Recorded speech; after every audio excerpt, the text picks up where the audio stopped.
Good morning all of you. आज हम लोग करंट अफेयर्स को देख रहे हैं। इसमें सबसे पहला प्रश्न है, किस राज्य सरकार ने वर्ष 2020 को कृत्रिम बुद्धिमत्ता वर्ष के रूप में मनाने का निर्णय लिया है? तो किस राज्य ने? तो तेलंगाना राज्य सरकार के द्वारा यह घोषणा किया गया कि 2020 को कृत्रिम बुद्धिमत्ता आर्टिफिशियल इंटेलिजेंस मनाने का निर्णय लिया गया। तो तेलंगाना से संबंधित आप लोग थोड़ा सा जानकारी रख लीजिए। तेलंगाना नामक एक नया राज्य का गठन हुआ कब? तो 2 जून 2014 को तेलंगाना नामक एक नया राज्य का गठन किया गया। तेलंगाना का जो राजधानी है वो हैदराबाद है। और हैदराबाद किस नदी किनारे स्थित है? तो हैदराबाद मूसी नदी के किनारे हैदराबाद स्थित है। यह भी हम लोग याद रखेंगे। तेलंगाना से आप लोग यह याद रखिएगा, रायथू बंधु योजना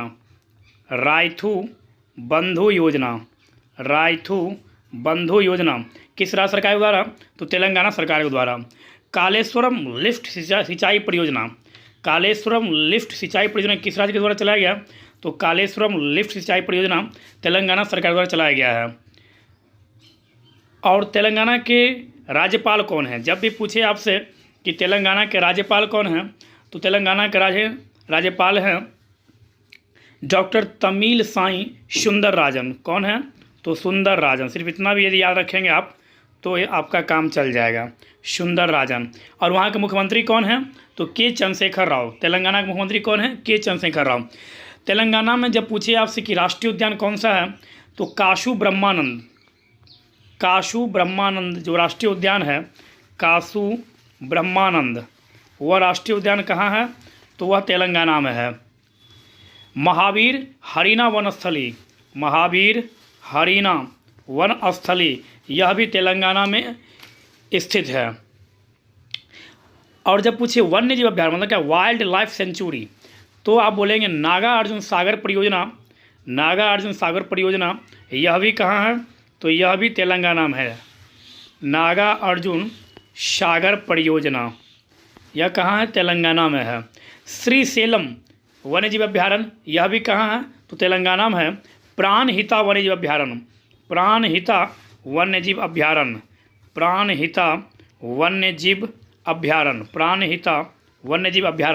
यह भी कहाँ है?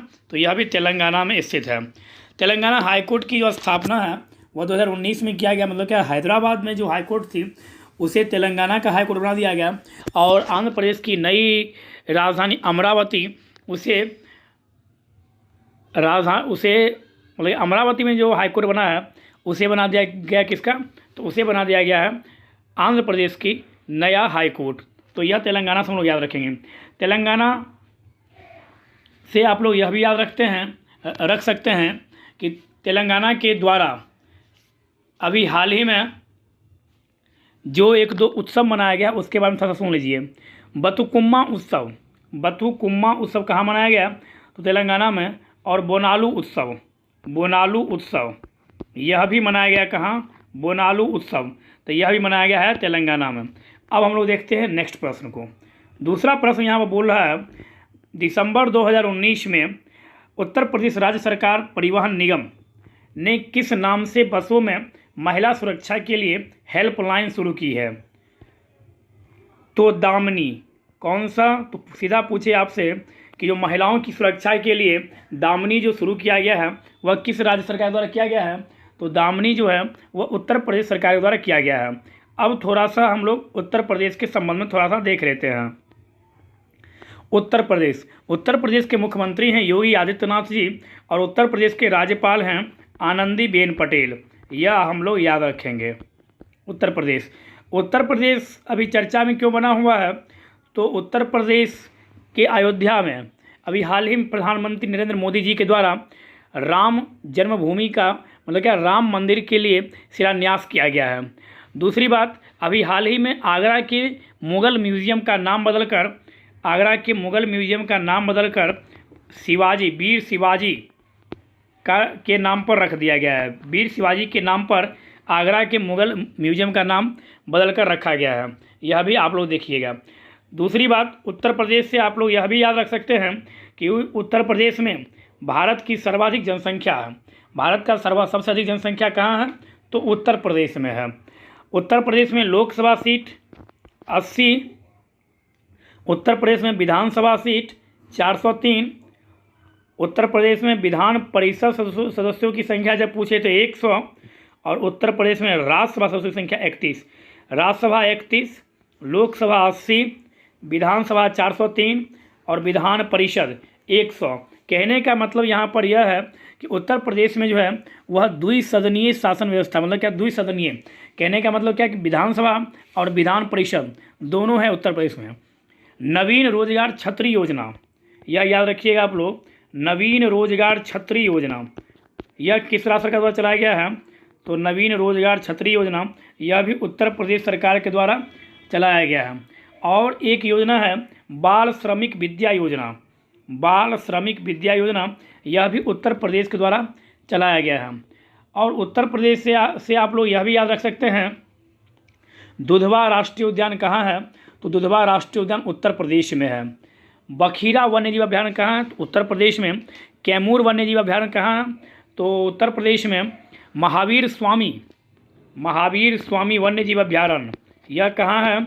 तो यह भी है उत्तर प्रदेश में, यह भी हम लोग याद रखेंगे। राष्ट्रीय चंबल वन्यजीव अभ्यारण्य यह भी उत्तर प्रदेश में है। ओखला पक्षी विहार यह भी उत्तर प्रदेश में है। और पटना पक्षी विहार, नाम से तो लग रहा है कि पटना पक्षी और पटना में होगा, जबकि पटना पक्षी विहार कहाँ है? तो पटना पक्षी विहार उत्तर प्रदेश में स्थित है। यह आप लोग याद रखिएगा। तो हम लोग उत्तर प्रदेश संबंधित इतनी बातों की जानकारी ली। तो इस तरह से ये करंट पढ़ने का तरीका क्या है कि जो उससे संबंधित प्रश्न बन रहा है उस सभी प्रश्न को आप कोरिलेट चलिए। तो इससे होगा क्या फ़ायदा आपको?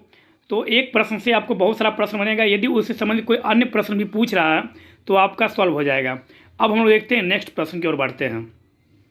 नेक्स्ट प्रश्न बोल रहा है 2020 को भोपाल में संपन्न 63वीं राष्ट्रीय निशानेबाजी चैंपियनशिप में पुरुषों की 10 मीटर एयर पिस्टल स्पर्धा का स्वर्ण पदक किसने जीता?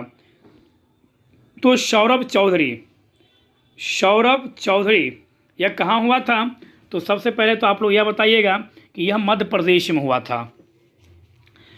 और ये कब हुआ? तो जनवरी 2020 में 63वीं राष्ट्रीय निशानेबाजी चैंपियनशिप में पुरुषों की 10 मीटर एयर पिस्टल में। तो यहाँ से सीधा प्रश्न बनता है आपसे, सीधा वह पूछ सकता है ऐसे भी कि सौरभ चौधरी ने 63वीं राष्ट्रीय निशानेबाजी चैंपियनशिप में कितने मीटर में स्वर्ण पदक जीता? तो 10 मीटर में। दूसरा प्रश्न बन सकता है 63वीं राष्ट्रीय निशानेबाजी चैंपियनशिप पुरुषों की 10 मीटर एयर पिस्टल में सौरभ चौधरी ने कौन सा पदक जीता? तो यह भी आप लोग याद रखिएगा कि इनके द्वारा जो पदक जीता गया वह गोल्ड मेडल जीता गया, मतलब क्या, इनके द्वारा स्वर्ण पदक जीता गया। यह भी याद रखिएगा। कहने का मतलब क्या है कि प्रश्न को जो है, एक ही प्रश्न को वह कई तरह से वह घुमाकर आपसे पूछ सकता है। तो यह भी आप लोग याद रखिएगा। अब थोड़ा सा मध्य प्रदेश के बारे में जानकारी ले लीजिए। तो आप लोगों को पता ही होगा मध्य प्रदेश जो है भारत में सबसे अधिक टाइगर रिजर्व जो है वह कहाँ है? तो वह मध्य प्रदेश में है। यह आप लोग याद रखिएगा। दूसरी बात तो देख लीजिए कुछ राष्ट्रीय उद्यान, जो मध्य प्रदेश का जो प्रमुख राष्ट्रीय उद्यान है उनका नाम। तो सबसे पहले आप लोग याद रखिएगा पन्ना राष्ट्रीय उद्यान। कौन सा राष्ट्रीय उद्यान? तो पन्ना राष्ट्रीय उद्यान कहाँ है? तो पन्ना राष्ट्रीय उद्यान मध्य प्रदेश में है।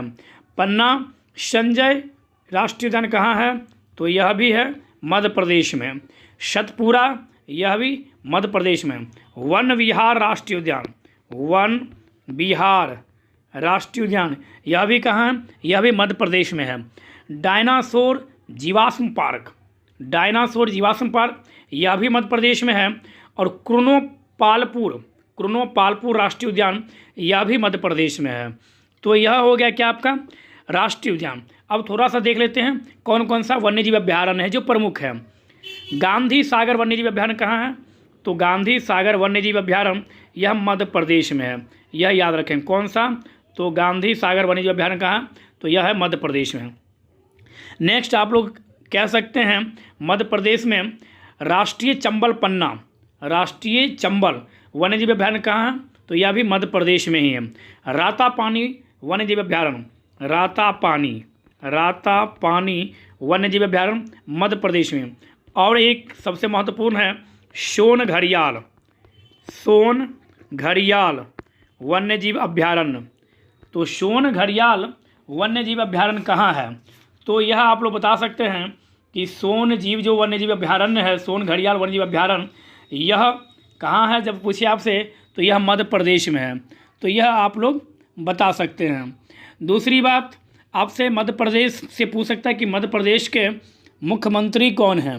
तो मध्य प्रदेश के मुख्यमंत्री शिवराज सिंह चौहान हैं।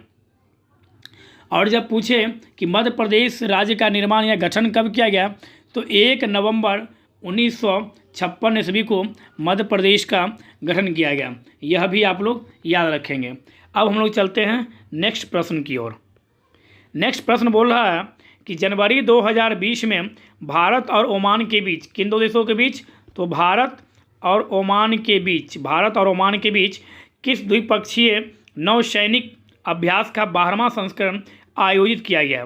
तो भारत और ओमान के बीच जो नौसैनिक अभ्यास हुआ है उसका क्या नाम है? सीधा पूछेगा तो उसका नाम है नसीम अल बहर। यहाँ से भी प्रश्न बना के पूछ सकता है कि नसीम अल बहर जो है संयुक्त सेना अभ्यास, यह किन दो देशों के बीच होता है? तो भारत और ओमान के बीच। दूसरा प्रश्न यह पूछ सकता है कि नसीम अल बहर जो सेना अभ्यास है, इसका कौन सा संस्करण आयोजित किया गया? तो इसका 12वां संस्करण आयोजित किया गया। यह आप लोग याद रखिएगा। ओमान की राजधानी मस्कट है, आप लोग थोड़ा सा यह भी याद रखिएगा। अब हम लोग देखते हैं नेक्स्ट प्रश्न की ओर। केंद्रीय औद्योगिक सुरक्षा बल CISF ने वर्ष 2020 को किस रूप में मनाने का निर्णय लिया है? तो CISF के द्वारा वर्ष 2020 को गतिशीलता वर्ष, ईयर ऑफ मोबिलिटी के रूप में मनाने का घोषणा किया गया है। यह भी आप लोग याद रखिएगा। कौन सा वर्ष? तो गतिशीलता वर्ष। किसके द्वारा? CISF के द्वारा। यहाँ सीधा पूछेगा कि ईयर ऑफ मोबिलिटी किसके द्वारा मनाया गया? 2-4 ऑप्शन दे देगा अलग से, तो आप लोग याद रखिएगा CISF के द्वारा यह वर्ष 2020 उसके लिए घोषित किया गया है। नेक्स्ट प्रश्न की ओर चलते अब हम लोग। बोला है फरवरी से लेकर मार्च 2020 के मध्य खेलो इंडिया यूनिवर्सिटी गेम्स के प्रथम संस्करण का आयोजन कहाँ किया गया? खेलो इंडिया यूनिवर्सिटी गेम्स के प्रथम संस्करण का आयोजन।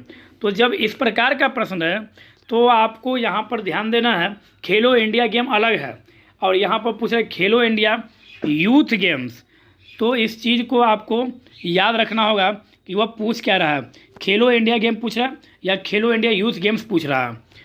तो खेलो India youth games university game पूछ रहा है, तो यह कहाँ आयोजित हुआ? तो यह भुवनेश्वर में आयोजित हुआ, भुवनेश्वर में। तो अब थोड़ा सा अब इसके संबंध में आप लोग देख लीजिए, भुवनेश्वर किसकी राजधानी है? पहला प्रश्न तो यहीं से बनता है, तो ओडिशा की राजधानी भुवनेश्वर है। दूसरी बात, ओडिशा के राज्यपाल कौन हैं? तो गणेशी लाल जी यहाँ के राज्यपाल हैं। ओडिशा के राज्यपाल कौन हैं? तो गणेशी लाल जी यहाँ के राज्यपाल हैं। और यहाँ के मुख्यमंत्री कौन हैं? तो नवीन पटनायक जी यहाँ के मुख्यमंत्री हैं। यह भी आप लोग याद रखिएगा। और उड़ीसा राज्य जो बिहार से अलग हुआ, यह याद रखिएगा 1936 ईस्वी में उड़ीसा राज्य जो है वह बिहार से अलग हुआ। यह भी आप लोग याद रख सकते हैं। बाली यात्रा उत्सव कहाँ मनाया गया? तो बाली यात्रा उत्सव बहुत महत्वपूर्ण बात है। यह बाली यात्रा उत्सव यह भी उड़ीसा में मनाया गया। नुआखाई महोत्सव यह भी कहाँ मनाया गया? तो यह भी उड़ीसा में ही मनाया गया। और बहुधा यात्रा भी उड़ीसा में ही मनाया गया, यह भी याद रखिएगा। और अभी हाल ही में कंधमाला हल्दी, जिसे GI टैग प्रदान किया गया है, कंधमाल हल्दी, वह किस राज्य से है? तो उसका संबंध भी उड़ीसा से है। यह भी आप लोग याद रख सकते हैं, उड़ीसा से संबंधित। तो अब हम लोग थोड़ा सा देख लेते हैं कि उड़ीसा में कौन सा राष्ट्रीय उद्यान है। तो सबसे पहले तो आप लोग यह देख लीजिए, चिल्का झील जो है वह कहाँ है? तो चिल्का झील उड़ीसा में है। और कौन सा राष्ट्रीय उद्यान है? तो भीतरकनिका राष्ट्रीय उद्यान कहाँ है? भीतरकनिका राष्ट्रीय उद्यान, तो यह भी उड़ीसा में ही स्थित है, भीतरकनिका। और एक सबसे महत्वपूर्ण जो बहुत पूछता है, शिमलीपाल अभ्यारण्य। शिमलीपाल अभ्यारण्य कहाँ है? तो शिमलीपाल अभ्यारण्य भी उड़ीसा में ही स्थित है, यह भी याद रखेंगे। नेक्स्ट जब पूछे इससे तो आप लोग को याद होगा, उड़ीसा में गहीरमाथा वन्यजीव अभ्यारण्य कहाँ है? तो वह भी उड़ीसा में है। नंदन कानन वन्यजीव अभ्यारण्य वह भी उड़ीसा में है। और सतकोशिया गार्ज, शतकोशिया गार्ज वन्यजीव अभ्यारण्य यह भी कहाँ है? तो सतकोशिया गार्ज वन्यजीव अभ्यारण्य यह भी उड़ीसा में है। तो इस तरह से उड़ीसा से संबंधित हम लोग कुछ प्रश्न देख सकते हैं और समझ सकते हैं। अब हम लोग चलते हैं नेक्स्ट प्रश्न की ओर। नेक्स्ट प्रश्न बोल रहा है, 2020 में अंतर्राष्ट्रीय हॉकी महासंघ द्वारा किस भारतीय हॉकी खिलाड़ी को वर्ष 2020 का men's player of the year घोषित किया गया है? तो भारतीय हॉकी टीम के कप्तान मनप्रीत सिंह को, यह याद रखेंगे हम लोग। किन्हें? तो मनप्रीत सिंह को अंतर्राष्ट्रीय हॉकी महासंघ द्वारा 2019 का men's player of the year घोषित किया गया है। नेक्स्ट प्रश्न की ओर चलते हैं अब हम लोग। नेक्स्ट प्रश्न बोल रहा है, मार्च 2020 में राष्ट्रीय शीतकालीन खेलों का आयोजन कहाँ किया जाएगा? तो यह याद रखिए, कहाँ किया जाएगा तो अब होगा नहीं, कहाँ किया गया। तो इसका आंसर होगा गुलमर्ग। गुलमर्ग मतलब जम्मू एंड कश्मीर। और जम्मू एंड कश्मीर सब आप लोग देख लीजिए, आप लोग को पता ही होगा, जम्मू कश्मीर से धारा 370 जो है वह समाप्त कर दिया गया है। और धारा 370 समाप्त करके अब जम्मू कश्मीर को भारत के पूर्ण राज्य के रूप में जम्मू कश्मीर को शामिल कर लिया गया है। यह भी आप लोग याद रख सकते हैं। और जम्मू कश्मीर के जब आपसे पूछे कि जम्मू कश्मीर के पहले राज्यपाल कौन, पहले उपराज्यपाल कौन, तो पहले उपराज्यपाल थे जम्मू एंड कश्मीर के गिरीश चंद्र मुर्मू। और गिरीश चंद्र मुर्मू वर्तमान में कैग के अध्यक्ष बनाए गए हैं। कैग कहने का मतलब क्या है? नियंत्रक एवं महालेखा परीक्षक। कैग का जो संबंध है भारतीय संविधान के अनुच्छेद 148 से 151 तक में किया गया है। नियंत्रक एवं महालेखा परीक्षक पहले दलित हैं यह, जिन्हें कैग का अध्यक्ष बनाया गया है। वर्तमान में जब पूछी जम्मू एंड कश्मीर के उपराज्यपाल कौन हैं, तो मनोज सिन्हा जम्मू एंड कश्मीर के वर्तमान में उपराज्यपाल हैं। और जब पूछे कि जम्मू एंड कश्मीर का गठन कब किया गया, तो 31 अक्टूबर 2019 को। फिर यहाँ से एक प्रश्न आएगा मन में कि 31 अक्टूबर से संबंधित 31 अक्टूबर को ही क्यों किया गया? तो 31 अक्टूबर को सरदार वल्लभ भाई पटेल जी का जन्मदिन है। इस कारण से उस दिन इसे रखा गया, क्योंकि देशी रियासत को भारत में मिलाने का जो श्रेय जाता है वह दो ही व्यक्ति जाता है मुख्य रूप से, एक सरदार पटेल जी और एक बीपी मेनन सर को। इन दोनों व्यक्तियों को भारत में राज्यों को मिलाने का श्रेय जाता है। तो इस प्रकार से हम लोग जम्मू कश्मीर से थोड़ा सा यह देख लिए कि वहाँ के राज्यपाल कौन हैं, वहाँ के उपराज्यपाल कौन हैं, और जम्मू कश्मीर का गठन कब किया गया। अब हम लोग थोड़ा सा देख लेते हैं शेषनाग झील, बैरीनाग झील, यह सब कहाँ है? तो यह सब जम्मू एंड कश्मीर में है। जब पूछे आपसे भारत का सबसे बड़ा राष्ट्रीय उद्यान कहाँ स्थित है, तो वह लेह जनपद में है। दाचीगम राष्ट्रीय उद्यान कहाँ है? दाचीगम राष्ट्रीय उद्यान तो यह जम्मू एंड कश्मीर में है, यह याद रखेंगे हम लोग।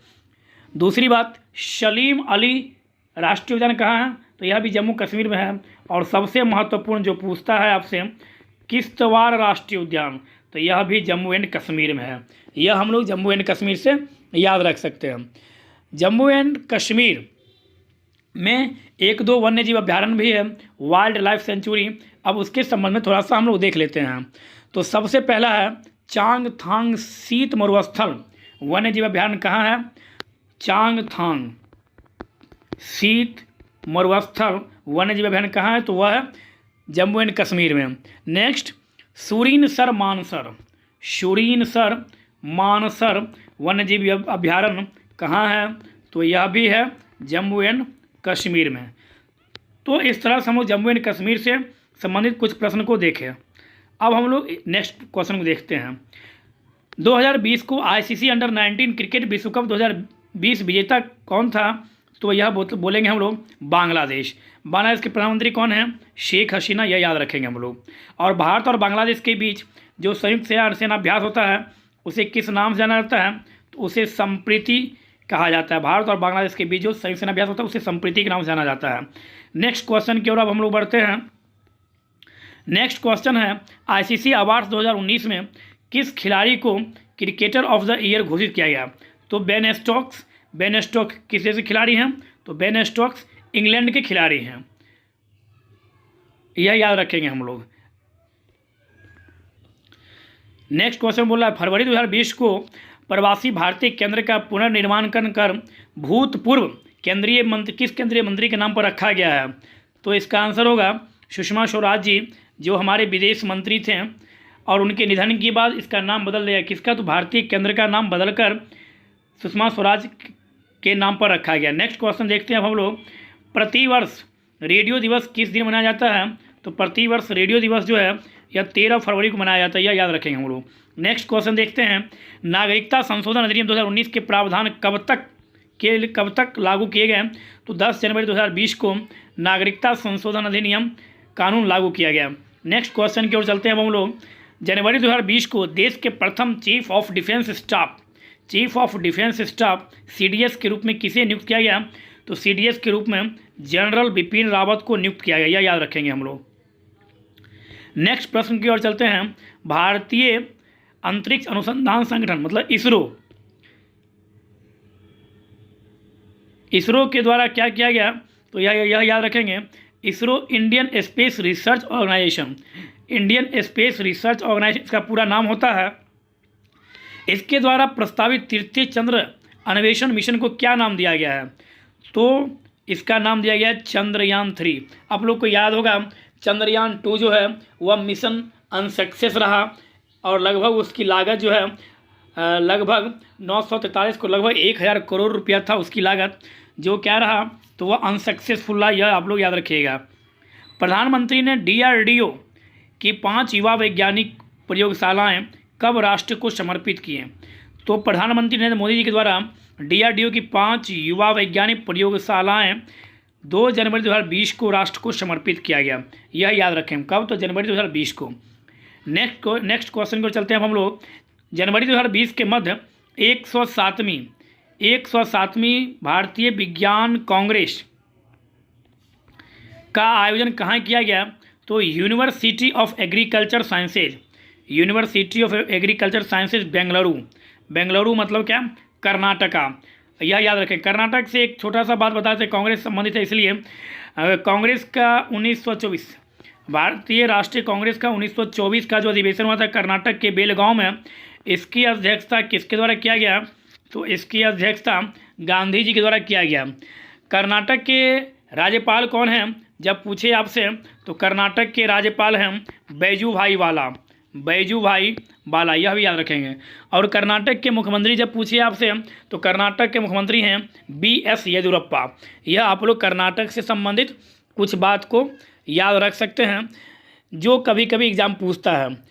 1-2 राष्ट्रीय उद्यान का भी नाम सुन लीजिए। बांदीपुर राष्ट्रीय उद्यान कहाँ है, जो सबसे महत्वपूर्ण पूछता है आपके एग्जाम में, तो बांदीपुर राष्ट्रीय उद्यान कर्नाटक में है, यह याद रखिएगा आप लोग। राजीव गांधी मतलब क्या नागरहोल राष्ट्रीय उद्यान कहाँ है? तो यह भी कर्नाटक में है। कुंद्रेमुख राष्ट्रीय उद्यान कर्नाटक में है। बन्नेरघट्टा राष्ट्रीय उद्यान कहाँ है? तो यह भी कर्नाटक में स्थित है, यह आप लोग याद रख सकते हैं। तो अब हम चलते हैं नेक्स्ट प्रश्न की ओर। इसका थीम भी याद रखिएगा आप लोग, क्योंकि यह इसका थीम बहुत पूछता है। तो विज्ञान व प्रौद्योगिकी ग्रामीण विकास। नेक्स्ट क्वेश्चन की ओर चलते हैं, खेलो इंडिया यूथ गेम्स 2020 का आयोजन कहाँ किया गया? वहाँ पर था खेलो इंडिया यूनिवर्सिटी गेम्स जो भुवनेश्वर में हुआ, और यहाँ है खेलो इंडिया यूथ गेम्स 2020 का आयोजन कहाँ किया गया? तो खेलो इंडिया यूथ गेम्स का आयोजन 10 से 22 जनवरी 2020 के मध्य गुवाहाटी में किया गया, यह आप लोग याद रखिएगा। गुवाहाटी कहने का मतलब क्या है? असम, तो यह याद रख सकते हैं आप लोग। और यहाँ के मुख्यमंत्री हैं सर्बानंद सोनोवाल, और यहाँ के राज्यपाल हैं जगदीश मुखी, यह भी आप लोग याद रखिएगा। जगदीश मुखी, असम के राज्यपाल कौन हैं? तो असम के राज्यपाल हैं जगदीश मुखी। तो इसके बाद हम लोग थोड़ा सा असम से जो राष्ट्रीय उद्यान वो देख लेते हैं। काजीरंगा राष्ट्रीय उद्यान जो बहुत ही महत्वपूर्ण राष्ट्रीय उद्यान है। काजीरंगा जो प्रत्येक एग्जाम में पूछा जा सकता है, तो वह कहाँ असम में है। और एक महत्वपूर्ण है मानस राष्ट्रीय उद्यान, यह भी असम में है। यह दो हम सबसे प्रमुख जो असम का है उसे हम लोग याद रखेंगे। और जब भी पूछे लाओ खोवा वन्यजीव अभयारण्य कहाँ है, तो लाओ खोवा वन्यजीव अभयारण्य यह भी असम में है। तो नेक्स्ट प्रश्न की ओर अब हम लोग चलते हैं। 23 जनवरी को किस देश में उल्लेखनीय कार्य हेतु सुभाष चंद्र बोस अवार्ड घोषित किए गए? किस क्षेत्र में उल्लेखनीय कार्य हेतु? तो आपदा प्रबंधन के क्षेत्र में उल्लेखनीय कार्य के हेतु सुभाष चंद्र बोस अवार्ड घोषित किया गया। सुभाष चंद्र बोस से अब आप लोग थोड़ा सा जानकारी ले लीजिए। सुभाष चंद्र बोस के द्वारा फॉरवर्ड ब्लॉक की स्थापना 1939 में किया गया, यह भी याद रखिएगा। सुभाष चंद्र बोस जी के द्वारा आप लोग याद रखिएगा इंडियन स्ट्रगल नामक जो पुस्तक है या ग्रंथ बोलिए या जो भी पत्रिका बोलिए, यह किनके द्वारा लिखा गया? तो यह भी सुभाष बाबू के द्वारा लिखा गया, यह याद रखिएगा। और आज़ाद हिंद सरकार की स्थापना सुभाष चंद्र बोस के द्वारा 1943 में किया गया। सुभाष चंद्र बोस का जन्म जब पूछे तो 3 जनवरी 1897 में हुआ था, 97 में, यह याद रखिएगा। कहाँ? तो कटक मतलब क्या? उड़ीसा। और कटक से आप लोग एक प्रश्न याद रख सकते हैं, राष्ट्रीय चावल अनुसंधान संस्थान कहाँ है? तो वह है कटक, उड़ीसा में। और चिल्का झील कहाँ है? तो वह भी उड़ीसा में है। नेक्स्ट प्रश्न की और अब हम लोग चलते हैं। प्रतिवर्ष विश्व ब्रेल दिवस कब मनाया जाता है? तो विश्व ब्रेल दिवस जो है प्रतिवर्ष 4 जनवरी को मनाया जाता है, यह हम लोग याद रखेंगे। नेक्स्ट प्रश्न की ओर चलते हैं। WHO हू ने मतलब क्या वर्ल्ड हेल्थ ऑर्गेनाइजेशन ने वर्ष 2020 को किस रूप में घोषित किया?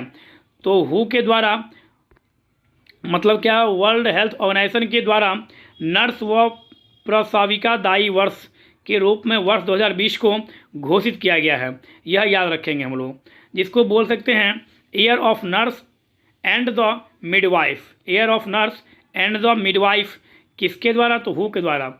अब थोड़ा सा वर्ल्ड हेल्थ ऑर्गेनाइजेशन के बारे में देख लीजिए। वर्ल्ड हेल्थ ऑर्गेनाइजेशन के संबंध में यह कहा जाता है कि जो वर्ल्ड हेल्थ ऑर्गेनाइजेशन की स्थापना 1948 में हुई थी। कब हुई थी? तो 7 अप्रैल 1948 को। 7 अप्रैल से अब आप लोग याद रख लीजिए विश्व स्वास्थ्य दिवस कब मनाया जाता है? तो विश्व स्वास्थ्य दिवस वह 7 अप्रैल को मनाया जाता है, यह आप लोग याद रख सकते हैं। नेक्स्ट प्रश्न की ओर चलते हैं हम लोग। जनवरी से फरवरी 2020 के मध्य नर्मदा महोत्सव का आयोजन कहाँ किया गया? तो नर्मदा महोत्सव का आयोजन अमरकंटक मध्य प्रदेश में किया गया, यह आप लोग याद रखिएगा। तो हम उम्मीद करते हैं कि आप लोगों को यह जो PPT का जो सीरीज़ है यह आप लोगों को अच्छा लगेगा। और विश्वास रखिए एग्ज़ाम में जो अभी जो एग्ज़ाम होने वाला है, लगातार अभी एग्ज़ाम का दौर चल रहा है आप सभी के लिए। तो एग्ज़ाम देने से पहले जनवरी 2020 से लेकर अक्टूबर नवंबर 2020 तक, जिनका एग्ज़ाम दिसंबर में है, जिनका एग्ज़ाम सितंबर अक्टूबर में है, वह कम से कम अगस्त तक का करंट अफेयर्स देख लीजिए। कोई त्रुटि हो तो माफ़ कीजिएगा। धन्यवाद।